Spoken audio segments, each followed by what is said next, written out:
Como pode alguém entrar na casa do valente, roubar-lhe os bens, sem primeiro amarrá-lo, né? Jesus disse, e depois saquear a casa e tal, tudo mais. Então, esse é um dos textos, mas tem muito mais de onde veio esse, para quem entende que Satanás está preso. E na sua opinião, preso ou solto?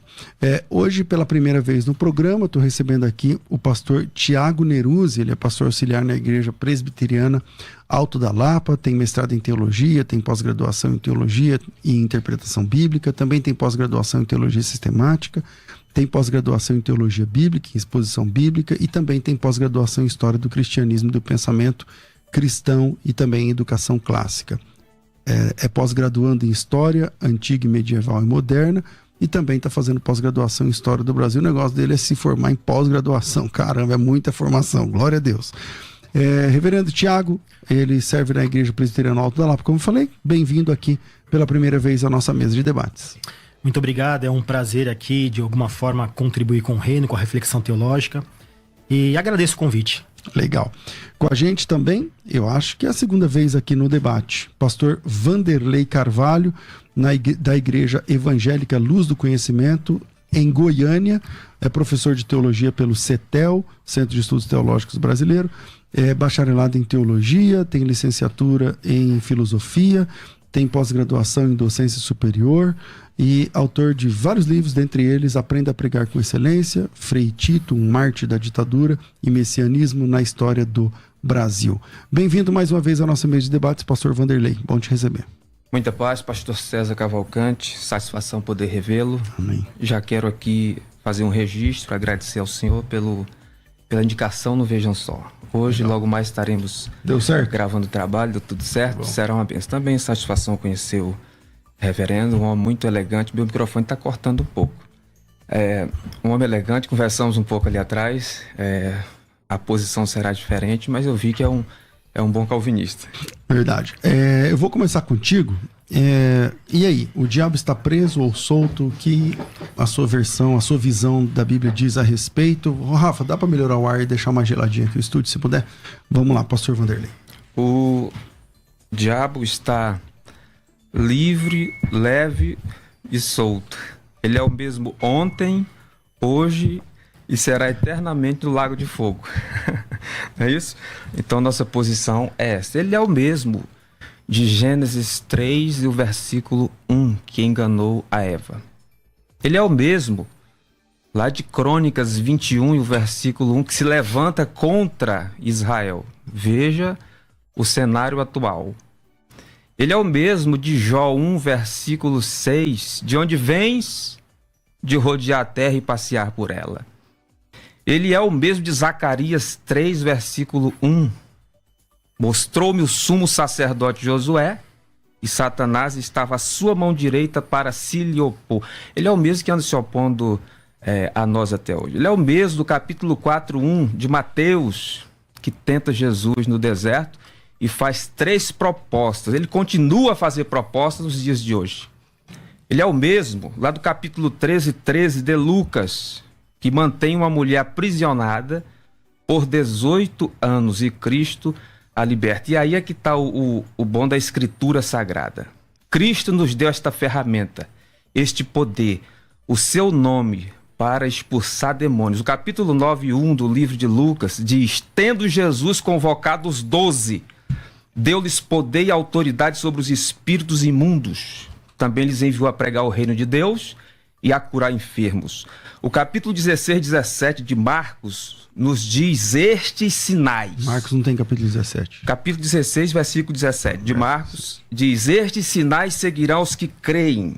Em meu nome expulsarão demônios, falarão novas línguas, porão a mão sobre os enfermos e curarão. Então, se Deus cura hoje, se Cristo cura hoje, se nós falamos língua estranha, como cremos hoje ainda, e isto acontece não para um calvinista, mas para nós sim. Então, expulsar demônio é a mesma coisa, portanto, ele está solto. Ok. Pastor Tiago, sua interpretação desse tema, como o senhor entende essa questão? O diabo está preso, está solto, por quê? Vamos lá, antes deixa eu só agradecer aqui a gentileza do pastor, né? Espero que também seja aí algo que nós possamos levar aí essa essa amizade adiante, enfim. Legal. É um prazer também conhecê-lo, viu? Na verdade, nós entendemos que o diabo sim está preso, né? Lembrando que esta questão do aprisionamento, uma vez que nós temos uma interpretação mais simbólica, nós entendemos que esse aprisionamento não é algo físico, mas é uma restrição, né? A gente acredito que vai ter tempo de trabalhar essa questão.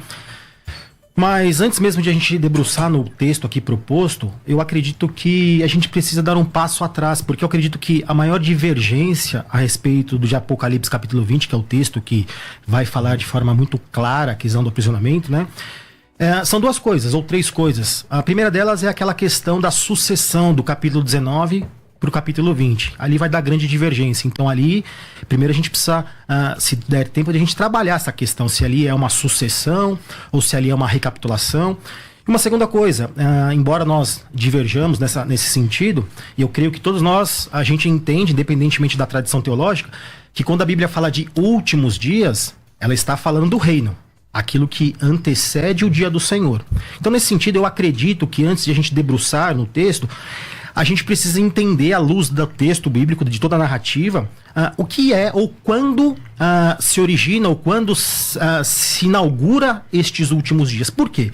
Porque para a visão dispensacionalista, estes últimos dias, ele vem somente depois da grande tribulação, ou seja, depois da segunda volta de Cristo, ou aquilo que eles chamam de arrebatamento, né? Então, para eles isso ainda não aconteceu. Para nossa visão amilenista, nós entendemos esses últimos dias como sendo o período entre a primeira e a segunda vinda de Cristo. Então, nós precisamos, primeiramente, né, debruçar. Existem 18 ocorrências, 13 no Antigo Testamento e 5 no Novo Testamento, em que vai trazer, por exemplo, essa ideia dos últimos dias. A gente precisa entender, né, à luz do texto bíblico, não das nossas tradições, o que é esses últimos dias. Por exemplo, no texto hebraico do Antigo Testamento, lá o termo é Bihar Haimim. Então nós precisamos entender como é que foi usado esse termo e como os autores do Novo Testamento, eles interpretaram esses últimos dias, né? O termo lá é enatais, exatais, remerais. Ou seja, a gente precisa entender. Feito isso, entendemos qual é o período, a gente pode se debruçar em Mateus capítulo 12. Ok. Pastor Vanderlei. O tema aqui hoje é: o diabo está solto ou está preso? O calvinista costuma usar muito o capítulo 12 do Evangelho de Mateus para sustentar esta tese. Só que ali, quando a gente vai pormenorizar, eu não sei se vocês estão me ouvindo sem corte aí, tá tudo certo? Tá. Vem enquanto tá dando Não, aqui tá um corte Aqui tá aqui. tranquilo, aqui tá tudo bem. Quando nós vamos analisar o capítulo 12, assim com mais profundidade do Evangelho de Mateus, a gente vê ali o seguinte, que não é o diabo. A gente vê que é um demônio mudo, o texto diz. Não é propriamente o Satanás. Quem levanta a questão de Satanás é os fariseus. Eles que dizem, você está expulsando demônios por Belzebu. Príncipe dos demônios lá. O príncipe dos demônios, o Asmodeu, né? Na mitologia. Entretanto, o calvinista considera o verbo amarrar ali, mas não considera o verbo expulsar. O verbo amarrar aparece uma vez, o verbo expulsar 6. Então o demônio mudo é expulso. Aliás, Vieira, aquele grande orador em língua portuguesa, falando sobre este assunto, ele diz que o demônio mudo é mais perigoso do que o demônio que fala. Porque inimigo declarado, ele é perigoso, mas o inimigo que não se declara é mais perigoso ainda. Né? E diz ali que Jesus estava expulsando, no outro momento diz que ele expulsa. Portanto, quando o demônio sai, veja, sai. Não tem como, estar amarrado e saiu. Diz que anda por lugares áridos, procurando repouso. E o texto diz, não encontrando, diz, retornarei para minha casa. Que é o corpo da pessoa. Portanto, o diabo foi expulso ali e não amarrado. Ok. Pastor Tiago. Vamos lá. Eu tenho uma interpretação um pouquinho diferente, né? Porque, na verdade, aqui o texto fala do tai ou tá daimonia, né? Existe um artigo aqui indefinido. Então, de fato, a expulsão é destes demônios, mas a discussão não é sobre a expulsão destes demônios, mas é no nome de quem estes demônios estão sendo expulsos, né? Essa é a grande discussão do texto de Mateus capítulo 12. E é justamente por isso que Jesus diz, ele usa o termo lá, basileia, o reino, não pode ser dividido. E se a gente for buscar, por exemplo, nos manuais ou nos dicionários gregos, a gente pode traduzir esse reino também para o governo, ele traz essa conceituação semântica, né? Então perceba que ele está dizendo o seguinte, ó, se eu expulso estes demônios, concordo com o pastor que a expulsão são destes demônios, em nome de Beelzebu, ou do príncipe, né, dos demônios, ou também o nome, segundo o Strong's Greek, ele vai dizer que também é um nome que se dá a Satanás. Então perceba que ele está dizendo o seguinte, se eu estou expulsando estes demônios pelo nome de Beelzebu ou em nome de Satanás, a casa está dividida. Aí ele diz, mas se eu expulso pelo poder do Espírito Santo, significa, aí ele vai trabalhar no versículo 29, que primeiro eu tive que amarrar o valente. Quem é este valente? É este da qual nós estamos discutindo. Qual é o poder que está sendo realizado isso? Né? A palavra aqui é deseton esquirion, ou seja, o verbo amarrar aqui. Então nós entendemos que este amarrar, porque também, segundo o conceito semântico, é a ideia de prender, restringir. Perceba que não traz apenas o aspecto físico, né, do aprisionamento. Existem aqui, eu não trouxe aqui as passagens, mas no dicionário diz que a gente pode traduzir por restrição, por colocar sobre obrigações legais. Então, por exemplo, na nossa interpretação, nós entendemos que este amarrar ou este aprisionamento, segundo Apocalipse 20, traz a ideia de uma restrição. Qual restrição? Segundo Apocalipse. Não mais enganar as nações. Então, por exemplo, nesse texto a gente tem uma pequena divergência, né? Porque, de fato, quem está sendo expulso são os demônios. Mas o tema central não é isso. O tema central é em nome de quem se faz isso. E aí é o que o Jesus está propondo, né? Que é impossível uma casa dividida, ou seja, um governo dividido. Se eu faço isso em nome de Satanás, ele está dividido contra si. Agora, se eu faço isso em nome do Espírito Santo, significa que não há divisão nesse reino. Por quê? Porque aí a gente entende, inclusive, que o seu reino foi instaurado. E só uma pequena observação, o pastor trouxe essa questão sobre os dois verbos, né? A expulsão e o aprisionamento. De fato, nós defendemos que são duas coisas distintas. Lucas capítulo 10, nós interpretamos como sendo a expulsão, como também Apocalipse capítulo 12. Agora, aqui nós estamos falando do aprisionamento. Mas eu creio que mais adiante a gente consegue discorrer sobre isso, né? Ok, pastor Vanderlei. O diabo está livre, leve e solto, como a gente havia dito ao princípio.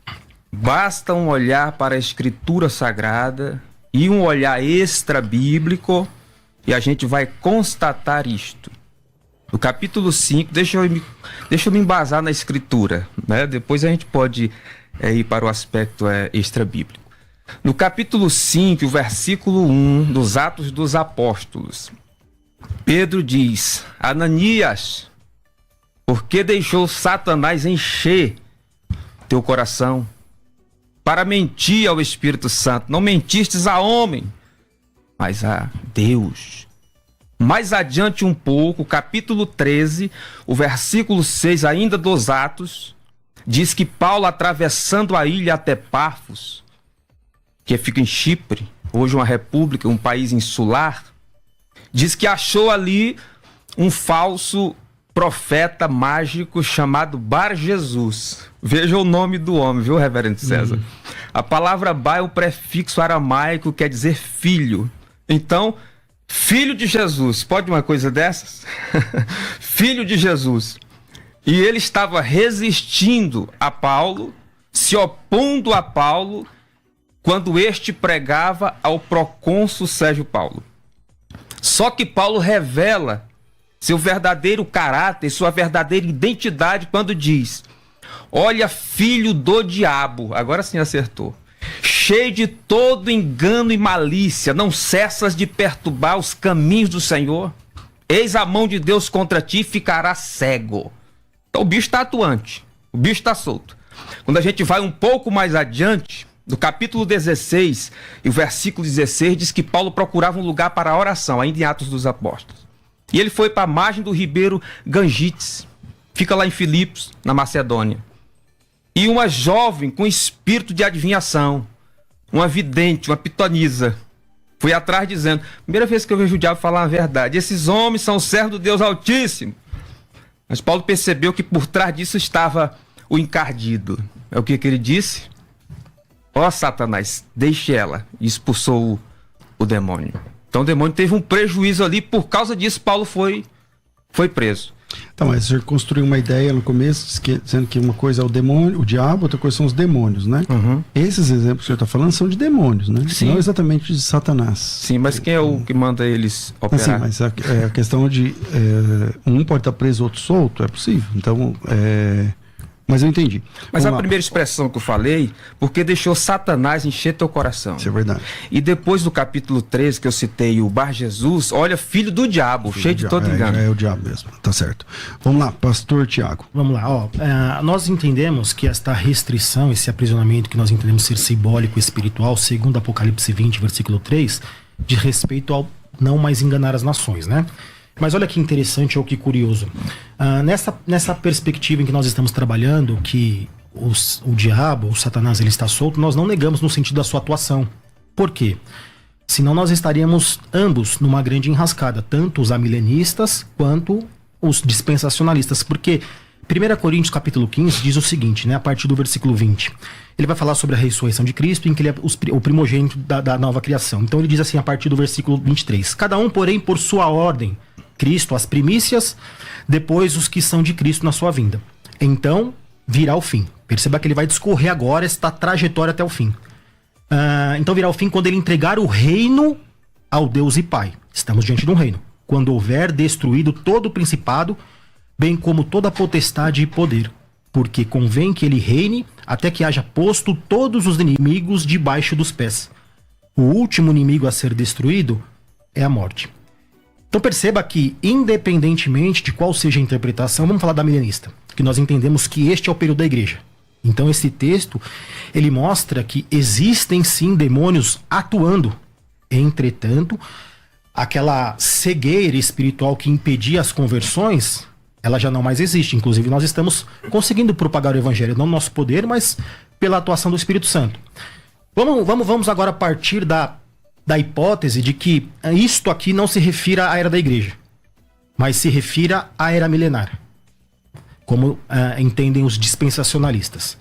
Pergunta é, não haverá mal neste reino milenar? Perceba que nós estamos no mesmo problema, porque se esse texto aponta para uma era vindoura que antecede o dia do Senhor e não esta era da igreja, o texto está falando que, embora Jesus esteja reinando, e segundo o próprio Jesus, não dá para ter uma casa dividida, um governo dividido, ou ele reina no sentido jurisdicional, ou Satanás reina, como é que a gente vai responder essa ideia de que ele está reinando? Entretanto, principados e grande parte da potestade e poder ainda não foram destruídos. Então esta questão, ela não é um problema nesse sentido interpretativo apenas para o amilenismo. Ok, entendi. Mas a questão da Basileia, aí, pastor, reverendo, o senhor entende que Jesus está reinando, claro, nas vidas, né? Jesus disse, o reino de Deus está dentro de vocês. Sim. Esse reino ainda não é totalitariamente de Deus. Isso. Né? Então não chegou ainda essa hora. Agora, o que nos difere é a ideia que este reino não terá fim. Então, por exemplo, o que talvez nos difira um pouquinho é a ideia de uma ruptura com o segundo advento, da qual nós não entendemos uma ruptura. Existem aspectos de continuidade e descontinuidade, mas não há uma ruptura radical. É assim que nós entendemos, né? Mas o reino não terá fim lá de Daniel 2? Exatamente. É que os reinos da estátua, ali, babilônico, grego, não sei o que lá, eles acabaram, né? Os reis morreram, mas o reino da pedra lá não acaba nunca. Não significa que ela tomou conta já logo no começo. Não. Nós entendemos uma progressão. Inclusive, esse é um texto fundamental para que a gente defenda essa ideia do reino já iniciado, né? Ok. Pastor Vanderlei. Eu discordo dessa questão que ele diz que é uma restrição para não mais enganar as nações. Aí basta um olhar, agora que eu falei, extra-bíblico. E a gente vai ver que ele continua a enganar, não as nações por completo. Isso é um paralogismo. Quando a gente fala para não mais enganar as nações, isso é uma deixa calvinista. Mas não há nação no planeta que será salva integralmente, como não há nação que será perdida. Mas de todas as nações terão salvos e terão perdidos. Eu vou deixar uma pergunta depois para o reverendo. Qual texto bíblico, qual base bíblica vocês usam para dizer que Satanás está restringido ou que está preso?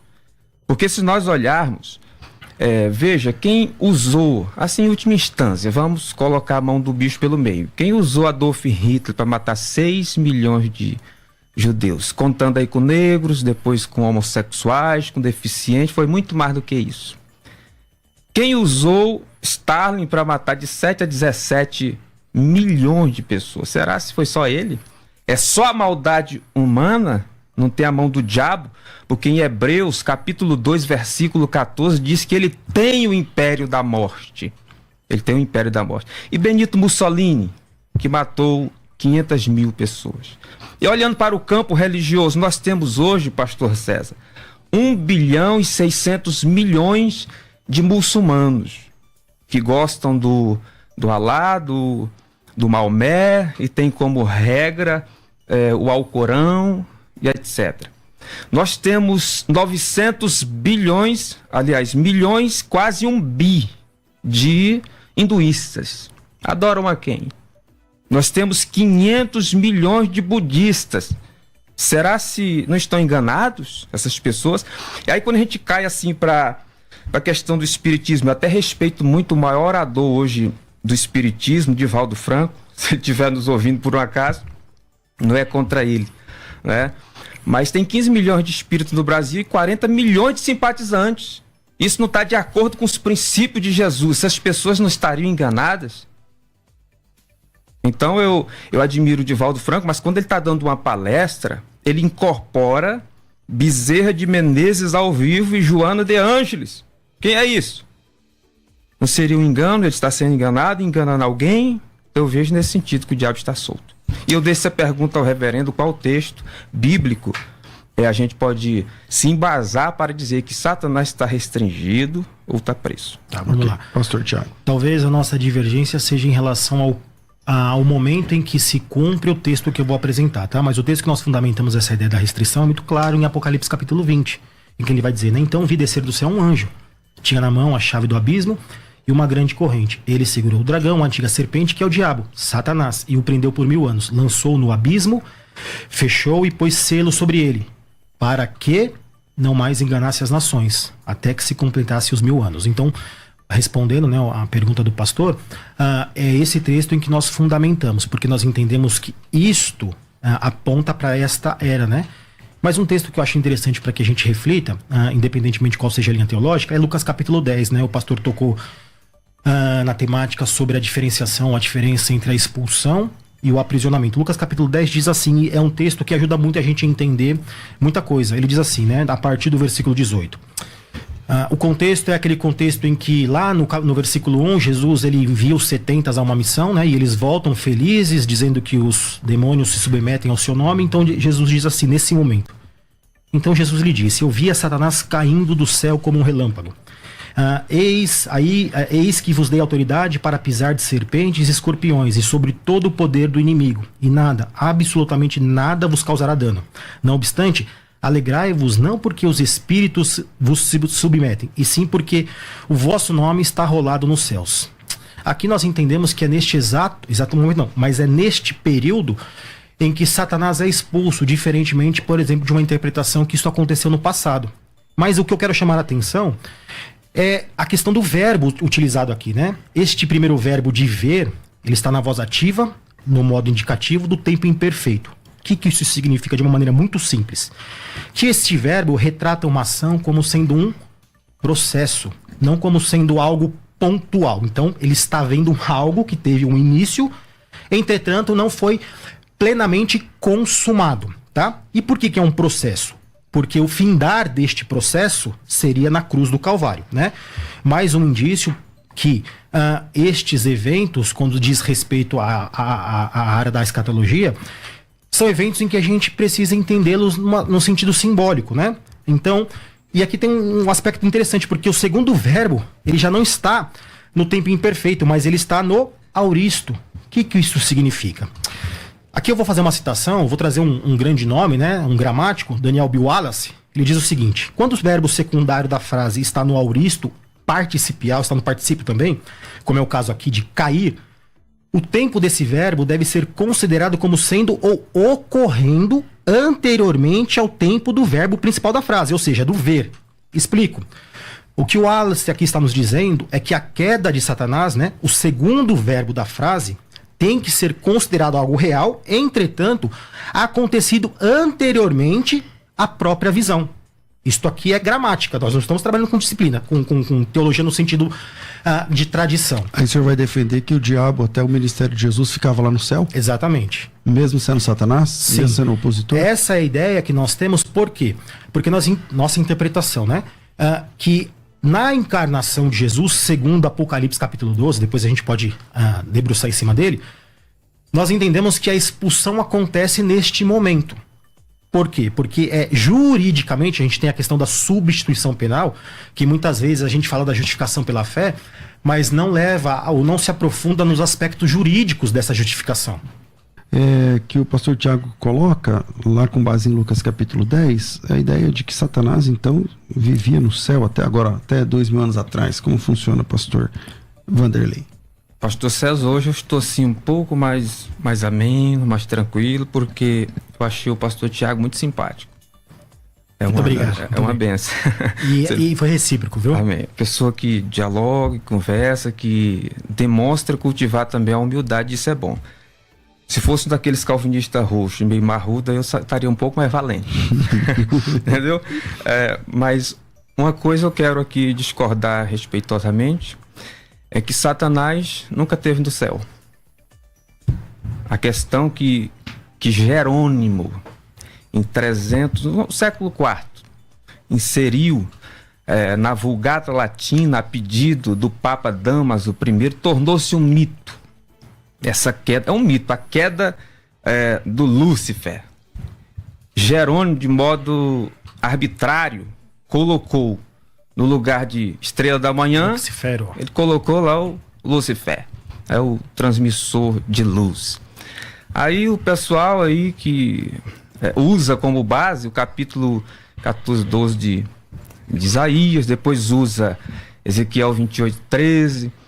E aí finalmente a gente chega também em Lucas 10, 18, que o pastor colocou: eu via Satanás cair do céu como o raio. Isso ali é nos dias do ministério de Jesus, para mim não tem nada com a ligação com a queda de Satanás lá no passado. Também usam Apocalipse, que para nós, como o senhor também colocou, é futuro. O capítulo 12, há uma batalha no céu entre o diabo e seus anjos e o arcanjo Miguel e os seus anjos. E aí diz que foi precipitado o dragão. Ora, é o dragão, é a antiga serpente, chamada Diabo e Satanás. Não é Lúcifer.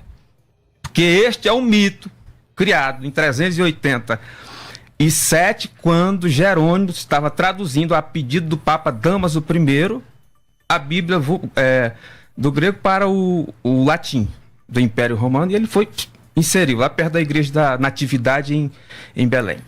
Então a questão do capítulo 20 que o senhor usou para justificar a restrição de Satanás, isso para nós realmente não funciona, porque isso é no futuro e para um milênio literal. Porque nós temos o amparo do texto que diz assim: por 6 vezes 1000 anos. Agora os calvinistas não tem um. Nós temos pelo menos 6 vezes aí dizendo 1000 anos. Pelo menos. E lá também diz que reinarão. Portanto, não é participar do reino. É reinar com ele 1000 anos. Fosse participar de um reino, então haveria morte. Porque se eu estou no Brasil e alguém diz assim: você vai ser participante de um reino de 200 anos. Daqui 10 anos eu posso morrer. Mas se ele diz assim: você vai reinar comigo 200 anos, implica ir até o fim. Cristo diz por 2 vezes lá neste texto de Apocalipse 20, reinarão por 1000 anos. Reinarão por 1000 anos. Isso significa que não haverá morte no milênio. Sabe por quê? Porque depois vão ter que me achar uma ressurreição no milênio. E aí, como é que vai ficar? Já teve a primeira ressurreição e a outra é para ímpio, para o julgamento. Vão colocar 3 ressurreições agora? Ok. Pastor Tiago. Vamos lá, deixa eu só... Fico grato de ter... Essa diferença. Essa simpatia, fico muito, muito feliz por isso, viu? Aqui, pastor, da onde que nós tiramos isso, a questão da expulsão, né? Apocalipse 12 vai dizer que houve peleja no céu, capítulo 12, versículo 7. E os seus anjos pelejaram contra o dragão. Também pelejaram o dragão e seus anjos, todavia não prevaleceram, nem mais se achou no céu o lugar deles. E foi expulso o grande dragão, a antiga serpente, que se chama Diabo e Satanás, o sedutor de todo mundo. Sim, foi atirado para a terra, e com ele os seus anjos. Então perceba que até fiquei surpreso com a posição do pastor, porque geralmente, né, não sei se o pastor é dispensacionalista, mas muitos entendem. Dispensacionalista. Muitos interpretam a queda de Satanás ou a sua expulsão com base nos textos do Antigo Testamento como sendo passado, né? No sentido de antes da encarnação. Até tem aquelas teorias, por exemplo, do Éden mineral e assim por diante. Então, esse texto aqui é o que nos fundamenta a ideia de que a expulsão de Satanás aconteceu na encarnação. E se dá tempo, deixa eu explicar o porquê. Nós entendemos os versículos de 1 ao versículo 6 como sendo um simbolismo da encarnação de Jesus. Perceba que o texto está falando que existe uma mulher. Grávida, exatamente, né? Porque se nós entendermos literalmente, vai ficar difícil essa compreensão que nós partimos. Mas como nós temos uma interpretação mais simbólica, perceba que depois o que ele faz? Ele não consegue atentar contra ela, ele vai contra quem? Os seus descendentes, a igreja do Senhor. Então nós partimos deste texto, não só de Lucas capítulo 10, para que a gente defenda ou entenda ou interprete, né, este momento da encarnação, o período da igreja, como sendo não só o período do aprisionamento restritivo, né, no sentido de não mais enganar as nações, o mal prevalece. Mesmo porque, bem disse o pastor, nem todo mal advém diretamente ou exclusivamente do diabo, né? O texto bíblico diz que o nosso coração é um coração inundado de sentimentos que nos levam a práticas males, né? Mas então são esses textos que nós fundamentamos a nossa interpretação. Pastor Vanderlei. Eu perguntaria, deixaria para o pastor, quem foi que prendeu Satanás? Quem prendeu? Depois o senhor dá essa resposta do seu ponto de vista para nós. Agora, o Satanás, ele continua a enganar. No capítulo 24 do Evangelho de Mateus, foi Jesus quem disse. E a gente não pode dizer o contrário de Cristo. Ele disse: muitos virão em meu nome dizendo eu sou o Cristo, enganarão a muitos. Não é poucos. Um pouco abaixo, ele diz assim: surgirão falsos cristos e falsos profetas e enganarão a muitos. De novo, lá em Timóteo 4, versículo 1, acontecerá nos últimos dias o quê? Que apostatarão muitos da fé, dando ouvidos a espíritos enganadores e a doutrinas de demônios. No capítulo 5, 14 de Timóteo, diz que muitos se desviaram indo após Satanás. O seu colega, o pastor Tiago, aquele que escreveu a epístola, no capítulo 4, 7 do seu livro, seu xará, né? Ele disse assim: sujeitai-vos, pois, a Deus, resisti ao diabo, e ele fugirá de vós. Se resistir é porque o bicho está lutando. Lá em Timóteo 6, versículo 11, afirma para nós: revesti-vos de toda a armadura de Deus, para que possais estar firme contra as astutas ciladas do diabo, porque não temos que lutar contra carne e sangue, mas contra principados e potestade. Então veja, o bicho está solto. Só pegando um gancho nessa fala do pastor, né, o versículo 1 de Tiago 4 que ele citou, ele diz: de onde procedem guerras e contendas que há entre vós. Ele vai dizer que senão dos desejos que militam sobre a nossa carne. Então, mais uma vez, né, só ressaltando, nós não dizemos que a restrição de Satanás ela é completa, né? Esse aprisionamento para nós é simbólico no sentido espiritual. Então mas não há problema do mal. Mas aí ele citou textos, por exemplo, que tem a ver com a questão de cegar o entendimento das pessoas, né? E se a restrição de Satanás, se a prisão de Satanás significa que ele não pode mais enganar, como tem doutrinas de demônios que enganam, ele citou várias religiões, que as pessoas estão presas no engano. Não tem pessoas realmente presas no engano hoje? Sim, claro que tem. Como é que funciona? Veja, existem várias explicações para isso, né? Eu vou começar com uma e vou terminar com essa pergunta mais específica. Se a gente for para Isaías capítulo 6, não é só o diabo que cega. Por exemplo, nós temos uma interpretação que a missão ou comissionamento de Isaías, no capítulo 6, é justamente para quê? Para cegar o entendimento em nome de quem? Do próprio Deus soberano, né? Para nossa teologia, fundamentalmente calçada na soberania, né? Por isso que nós somos denominados o calvinismo nesse sentido, não há problema, porque nós entendemos que os eleitos, eles crerão fatalmente no Senhor. E eu sei que a discussão aqui não é em relação à eleição, mas para nós não há problema nesse sentido. Agora, óbvio, eu vou trazer uma inferência empírica. Se nós olharmos, hoje nós estamos num contexto que muitas vezes nos escapa a origem deste texto. Uma origem de uma comunidade no primeiro século, sem muita expressão numérica, em que era tida como uma dissidência, um faccionismo do judaísmo. Se nós olharmos, acompanhando progressivamente o avanço da igreja, o número de conversões, fica fácil entender que esta restrição de fato existiu e existe. Nós estamos falando de 12 discípulos que, por meio deles, através do Espírito Santo, nasceu a igreja, que nós chamamos de igreja cristã. Pastor, a igreja hoje não é menor do que na época do primeiro século, no sentido de ter alcançado, eles alcançaram o mundo, não, numericamente, mas eu tenho que falar proporcionalmente, né? Sim. Porque hoje tem 7 bilhões de habitantes no planeta, mas na época eles não conseguiram alcançar o mundo inteiro. Pois é o que eu tô dizendo. E agora não está mais difícil, então, para alcançar tudo isso? Então, mas, pastor, a gente tem inúmeras complexidades, né? Vou entrar no mérito aqui, não é da discussão, mas veja, a própria fidelidade da palavra hoje, ela foi subvertida. Nós estamos pregando o evangelho coaching, e não o pode evangelho ser da prosperidade. Isso não pode ser uma coisa do diabo? A gente vai inferir. Né? Então, mas se é do diabo, ele tá solto. Então, mas aí é uma inferência. Eu concordo que qualquer tipo de inferência ela é válida, mas a gente tem que categorizar, né? É uma inferência. Pastor Vanderlei. Bom, não é apenas uma inferência, porque a gente está vendo do ponto de vista bíblico, capítulo 5, 8, mais um texto eu uso, de Pedro, diz para nós: vigiai, sede sóbrio, porque o diabo, vosso adversário, anda ao derredor, urrando, bramando como leão, procurando quem possa tragar. Lá em Coríntios, na segunda carta, capítulo 11, versículo 3, temo que assim como a serpente enganou a Eva, vocês sejam corrompidos e se apartem da simplicidade do evangelho, o que há em Cristo. Quando a gente lê o Apocalipse 12, depois eu quero que o pastor fale quem foi que prendeu, o pastor não respondeu para nós, quem foi que prendeu o diabo, né? Assim, objetivamente. Após essa minha análise aqui, no capítulo 12 do Apocalipse, o que mais tem aqui é verbo. A cauda do bicho arrasta, o que mais tem aqui é verbo, então ele está solto e atuante. Ele batalha contra o arcanjo Miguel. Agora veja, o arcanjo Miguel para nós é assim uma espécie de chefe. Se esse bicho está tão fraco, tão restrito, tão incapaz, é preciso o arcanjo Miguel com todos os seus anjos batalharem contra o diabo, então ele não está fraquinho não. O bicho está forte. Se a gente continuar, diz assim, sobre a questão do enganar. E foi precipitado o grande dragão, a antiga serpente chamada Diabo, que engana todo mundo. Olha, que engana todo mundo. Se a gente dá um pulinho para o capítulo 13, eu estou no 12. A gente dá um pulinho para o capítulo 13, diz que o diabo dá à besta o seu poder. E esta engana os habitantes da terra. Não é alguém, é os habitantes da terra. Quantos receberão a marca da besta?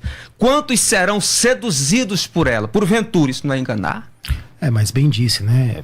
Nesse texto aí de Apocalipse capítulo 13, em que emerge a besta da terra, a besta do mar, como bem o pastor disse, houve uma troca de jurisdição, se assim eu posso dizer um termo, né? O próprio pastor disse, né, que o dragão, uma vez que ele não conseguiu atentar contra a mulher e seu filho, passou a perseguir a igreja por meio das suas duas bestas, né? Mas acredito que seja uma outra... Agora, em relação à pergunta, qualquer coisa que eu diga, quem aprisionou no sentido de um personagem... vai ser uma especulação, porque o texto apenas diz que ele foi aprisionado. E lembrando que para que isso aconteça, basta o poder da palavra de Deus. Nós não precisamos de um intermediário no sentido personagem, né? Mas percebam que esta tensão do aprisionamento, da maldade, da restrição ou não, é uma tensão que ela pende para os dois lados. Porque, por exemplo, em Colossenses 2, a partir do 14, para que a gente ganhe um pouquinho de tempo, ele diz assim, tendo cancelado o escrito de dívida que era contra nós e que constava de ordenanças, o qual nos era prejudicial, removeu inteiramente, encravando na cruz e despojando os principados e as potestades. Publicamente os expôs ao desprezo, triunfando deles na cruz. Perceba que aqui o linguajar, ele é um linguajar jurídico, né, no sentido de legalidade. Ele despôs, ele tirou qualquer tipo de autoridade. Entretanto, nós vemos essa atuação. Então essa tensão, ela permeia para ambos os lados. Então, assim, mais uma vez eu digo, né, essa questão da atuação do mal. Na nossa interpretação, ainda que seja difícil para que vocês compreendam, porque a gente parte de bases diferentes, isso não é um problema. Porque, mais uma vez, eu repito, né? Para nós, a nossa interpretação, da onde nós partimos, é que esta restrição, primeiro, é simbólica. Lembrando que, até vale a pena essa contribuição, se a gente for buscar aí os grandes estudiosos do gênero literário, como, por exemplo, Cássio Murilo Dias, Clarice Ferreira Silva, não sei se vocês a conhecem, uma grande autoridade, tive o prazer de estudar com ela na USP, fiz um curso de arqueologia, inclusive nos manuscritos do Mar Morto. Todos dizem que nós precisamos interpretar estes eventos como sendo realísticos e, entretanto, simbólicos. Uma outra coisa importante para que a gente reflita, o cits in limbe do texto. Acredito que vocês, né, saibam o que eu estou dizendo, mas para que os ouvintes acompanhem. É o estudo do gênero, ou melhor, o que origina-se o gênero. Qual é o movimento popular, o anseio. E todos vão dizer que o cits in limbe do texto nada mais é do que um anseio escatológico que foi respondido por signos, por símbolos representativos. Pastor Tiago, o senhor... Infelizmente, nosso tempo é curto, então eu vou deixar mais 1 minuto e meio para cada um. Eu comecei com o pastor Tiago, e aí 1 minuto e meio para ele, 1 minuto e meio para o pastor... desculpa, eu comecei com o pastor Vanderlei, então 1 minuto e meio para ele, depois 1 minuto e meio para o pastor Tiago. Consideração final agora já? Infelizmente. Olha, eu quero dizer que não ficou respondida a questão. Há sim um personagem, a Bíblia é clara, no capítulo 20 diz que um anjo foi e prendeu. E eles atribuem dizendo que foi Jesus, mas lá diz que foi um anjo. E isso para nós é futuro. Se eu disse que foi o anjo, então... Não, o senhor não falou que foi um anjo, é a Bíblia que está falando. O senhor não colocou ninguém. Não, é que o senhor falou que eu trouxe que foi Jesus. Se eu disse isso, então eu me expressei mal. Eu disse que eu não sei quem foi. Mas deixa ele concluir. Os calvinistas dizem que quem amarrou na cruz, depois o senhor leu o texto aí, dando a entender que foi Cristo quem fez isso, mas foi um anjo que está lá em Apocalipse 20. Eu quero agradecer muito a sua pessoa. O senhor não é humilde como ninguém no mundo é, mas cultiva grandemente a humildade. Assim como eu também não sou e não há ninguém que o seja humilde. Mais uma vez eu reitero os meus agradecimentos à sua pessoa e continuo dizendo, o senhor é uma das pessoas mais formidáveis, sem demagogia, mais formidáveis que eu conheci. E eu agradeço também a Nani, a Super Nani, pelo fim do trato. Você tem uma produtora aqui de excelência, que Deus permaneça honrando a ela e na sua pessoa estendo os cumprimentos aos demais. E também a minha igreja Luz do Conhecimento lá em Goiânia, toda a membresia, as nossas ovelhas, como a gente diz, né? Um abraço a vocês.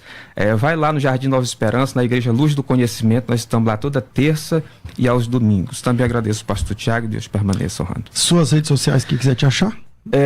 Vanderlei.diogo.poeta é o Instagram. Você pode entrar lá e adquirir esse livro aqui, ó. Aprenda a pregar com excelência. Maravilha, maravilha. Pastor Tiago, bem-vindo aqui sempre. Suas considerações finais, 1 minutinho aí pra gente terminar. Vamos lá. Quero agradecer imensamente o convite, a participação, né? A postura também do pastor.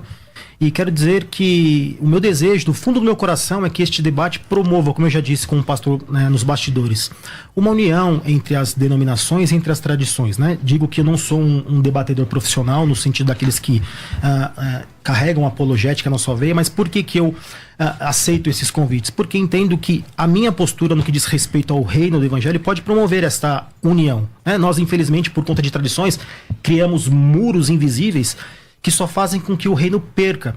Então eu acredito que, embora nós tenhamos pontos de partida e conclusões diferentes, nós aguardamos o mesmo Jesus, lutamos contra o mesmo inimigo. Então eu acredito que esta participação se dê mais ao fato de tentar, de alguma forma, promover essa união.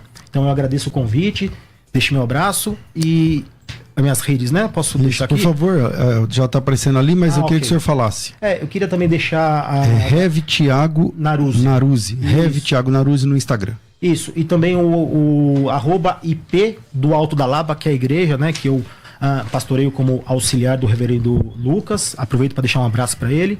Um abração para ele aí. Que Deus abençoe. Espero que eu possa ter contribuído de alguma forma.